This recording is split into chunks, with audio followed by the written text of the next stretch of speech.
Hi everybody, this is Mrs. Reed talking, and I'm really excited because today I have a guest speaker for you, Geologist Alex Wallace. Alex is actually a New Albany high school grad who also graduated from The Ohio State University with a major in geology. And she's our guest speaker, and she's going to share some of her awesome rock collection and fossils with you. So Alex, take it away. So what I have here on the table is kind of a mix between fossils and pseudofossils. So you go out into the world and you see something very interestingly shaped. Like take for instance this little guy right here. Now, would you look at this and think this is just a really weirdly shaped rock, or this is definitely a fossil? And this one in particular is a fossil, and we will get to him in a second, but going through this entire table, I want you to play along at home. Fossil or not? Let's start in the top right corner. So here we have a rock with some concentric rings and little segments radiating off from a certain point in the center.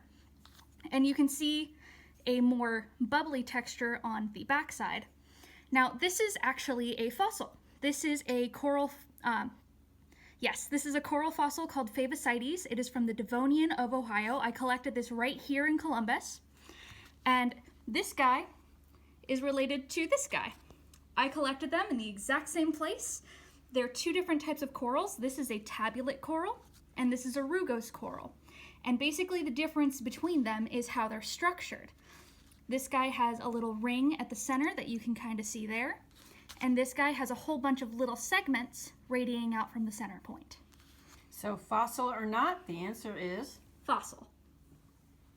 And then moving down over here, you see all of these square patterns along the top, and just let me turn it over. You see more cracking along here. Now, you might look at this and think, oh, that looks like some cool alligator skin. However, this is not a fossil. This is actually mud cracking. So when this sediment was laid down, it started to dry, and then something came over along top of it and covered it up, and it kept all of that cracking in the rock. So this is not a fossil. And moving down here, you can see very clearly all of these ridges along this little oval-shaped rock, and you see a dip here and this little symmetrical area here. This is a fossil of a brachiopod. I'm not actually sure where this one comes from, but brachiopods were very popular throughout basically all of time until you get to the Permian extinction.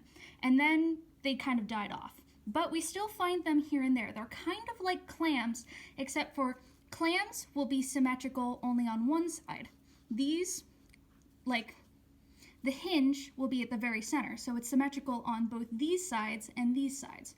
Whereas a clam will only have one direction of symmetry. So this is a fossil. I'm betting this guy is from the Ordovician, though I can't really tell since I found him in a rock pile. Then moving on to this funky looking guy, you have some very fine lines going across all of this and these branches stemming off. And this is what's called a crinoid. At least I'm pretty sure it's a crinoid. There are some relatives to the crinoid that this could be. It's a little hard to tell. And this probably is also from the Ordovician. Crinoids were very popular through the Cambrian and the Ordovician, and they peaked in the Devonian, but they died off, and you can now only find them in the very deep sea environments. So this is also a fossil. Is a crinoid, is that a plant or an animal? A crinoid is a plant, an animal. They kind of look like plants. You can actually see pictures of them where they're drawn like sea lilies, but basically it's a starfish that's turned on its side and it has a little stem. So this is the stem along here, and then there'd be little branching bits.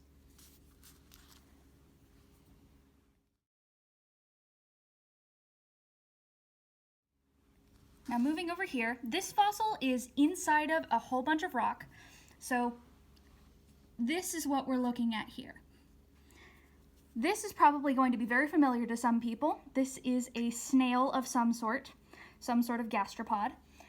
This This is from the Colton Formation out in Utah, so probably Eocene, more recent than any of the other creatures we've seen. So this is definitely a fossil. So snails are more evolved, came later, Yes. after Ohio was an ocean. Okay. So this one is a little bit weirder. You see all of these bends and curves within the rock, these concentric rings. Now, looking at this, you probably don't think, you probably think this can't be a fossil. However, it actually is.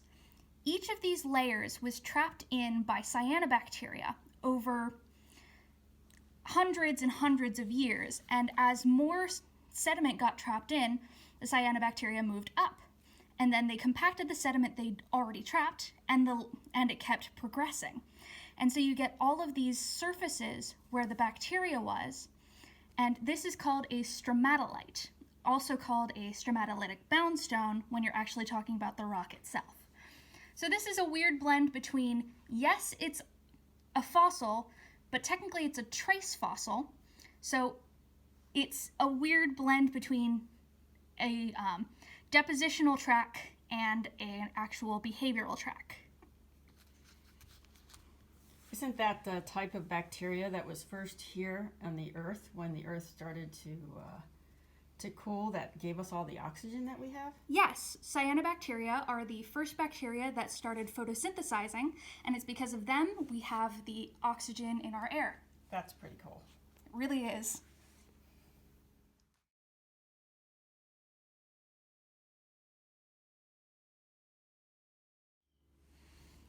Alrighty, moving on to this guy. You have a lot of the same concentric rings sort of shape. However, this is not a stromatolite. This is something called an oncoid. It's another depositional environment marker. Basically, there was bacteria at the very center of this, but sediment started to roll around it, and this was rolled back and forth in wave movement, and kind of like a snowball, it just kind of compacted on more and more fine silt sediment, and then it made this weirdly shaped orb around itself. So this technically does not count as a fossil. This is just a very large clast from a depositional environment. So this is a fossil of a stromatolite. This is not a fossil, called an oncoid. Now moving up here, we do have two pieces that are from animals. We have a piece of a coral, and we have some sort of tooth from possibly a grazing or herd animal. Now, they are from animals, however, they do not count as fossils. This is because they're not old enough, and none of their actual composition has been changed into rock. All of this guy here has been turned into silica, whereas this piece of coral is still its calcium carbonate original form. So to be a fossil, it has to be something that has turned into rock. Exactly. All right. Moving on to... Oh, these are my favorites. My favorite too.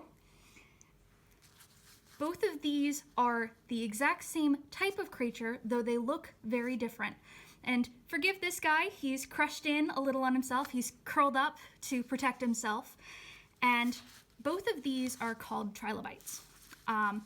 These are, of course, fossils. This one in particular, though, this is a species called Phacops rana, and it's from northern Ohio. It lived in the Devonian, and you can see its eyes right here and here, and then its face kind of got crushed whenever it got compacted in. And you can see on this one, the eyes are here and here. So the shapes and sizes of trilobites vary pretty widely, and a lot of times if you're out in places, these guys will fall apart. So you might find only bits and pieces of these guys, but you'd still find a fossil nonetheless. Isn't that the state fossil of Ohio? The state fossil of Ohio is Isotylus maximus giganticus. I don't remember the species name off the top of my head. Mm-hmm. However, those guys, in comparison to this guy, The average size of an isotélus is about that much. So trilobites come in different sizes and different species. Mm-hmm. Trilobites I think the largest trilobite that was ever found was like this long. But I know Isotélus maximus giganticus, whatever the species name happens to be, I know that is one of the biggest species ever found. Wow, thank you. Mm-hmm. And fun fact, the actual full specimen of Isotélus maximus was found by a 3rd or 4th grade class. Fantastic. Down in Cedar Creek. So this stylolite was formed by pressure in conjunction with travel of water. So the pressure in a stylolite comes at it from the perpendicular direction to the long stripe, and then water inside of it allowed that pressure to have an out. So all of the water forced the rocks to slide. There's a match to this somewhere out in the world, and that slid one way or the other, creating all of these grooves. And these are some of my favorite pseudofossils to find out in the field. They're just so interesting looking, and it's even better if you can find kind of the match to it.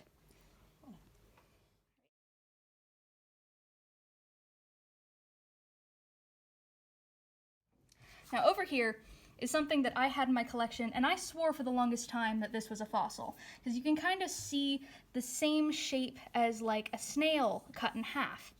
However, this is not a fossil. This is called an iron concretion. So kind of like the oncoid, iron can kind of form its own nodules in the same way. It kind of balls itself over. And all of that iron is forced together, and it causes these concentric rings. And this is actually another layer of the concretion that's snapped off. And even on the other side, you can kind of see what could be a snail shell. However, you do have the concentric rings, and it's not as, you don't find a point. So, this is not a fossil. Yeah, I've seen concretions all over Ohio. They come in different sizes, like bowling balls, to really tiny like that, to almost as big as a car. Mm-hmm. That's a really nice piece of example there. This is a really nice one. Mm-hmm. And this is actually from right here in Ohio in the Cuyahoga Formation. Oh, nice.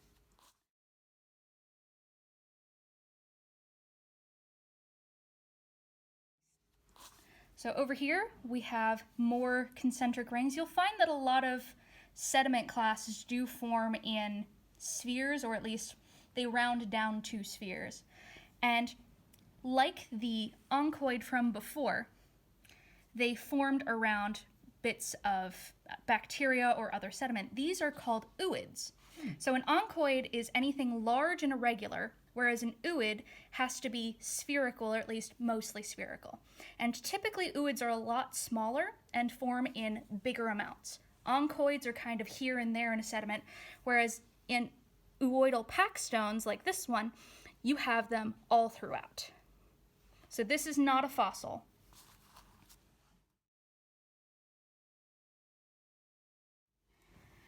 Moving over to this one, you see there's a whole bunch of fragments in here. You've got these spines, you have this kind of webby material, and this is from Cedar Creek down near Cincinnati, and all of this in here is fossil matter. You've got some sort of bryozoan here, some spicules that might be from bryozoans, they might be from corals. You can even find spicules that are kind of spines almost from sponges. Sponges typically have some sort of structure to them, and that could be some of this material here. So all of these chunks, including this little window pane shaped guy, are fossils. And then our last pair over here, you see this very fine helix sort of shape. Helix? Spiral, I guess I would say. But spiral is better. And these are both fossils. These are types of ammonoids. And ammonite is actually a specific type of ammonoid. And since I don't know the time that these came from or the area they're from, I'm just going to settle on calling them ammonoids. It's a more general term, especially since their sutures, or these very little lines going throughout, are kind of wavy, and they're not as wavy as I'd expect to see from an actual ammonite. And the same goes for this one. I think this one's ceratitic. There are 3 different types of ammonoids, and that's entirely determined by the shape of these sutures going through. And essentially, each of these sutures is where the ammonoid grew on another section to itself. So this section is older than this one, and then it continued to grow outwards from this central area. So the more spirals it has, the older it is. Yes. That's interesting. Or the quicker it grew. Or the quicker, okay. Because there are some ammonoids that do get incredibly large. So like, I've seen ones that are this big, I've seen ones that are this big, and from what I last read, the largest one that was ever found was like this tall. My goodness. So there are some big ammonoids out there.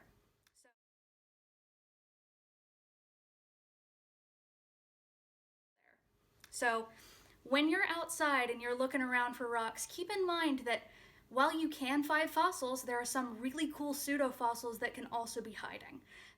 Dendrites are also a really cool pseudofossil if you find them out in the field. They kind of look like fern leaves, but you can find those pretty much anywhere in Ohio. So I hope you guys get out there and look for some fossils yourselves, and if you happen to find just some pseudofossils, that's also really cool. All right, thank you so much for sharing all this. This was absolutely fantastic. I appreciate you bringing your rock and fossil specimens for us to see. And everybody out there, she mentioned some great places to go to find your own, for your own collection. And Cedar Creek, Google that, and it's south of here on your way to Cincinnati. I've been there with students before. Fantastic place to look for fossils and maybe find a trilobite. There's also this guy in particular I found at Griggs Reservoir. It's just in Upper Arlington. You can actually go down by the reservoir, and there's some really cool corals, brachiopods, and I've also, one of the students in my class that I went with actually found some trilobites there. Fantastic. Yeah, that would be great. And folks, you can go with your families. Good activity to do while we're all still social distancing. Okay, everybody, that's your geology for the day. Thanks again, Alex Wallace. Really appreciate your time and expertise. Have a good one, everybody.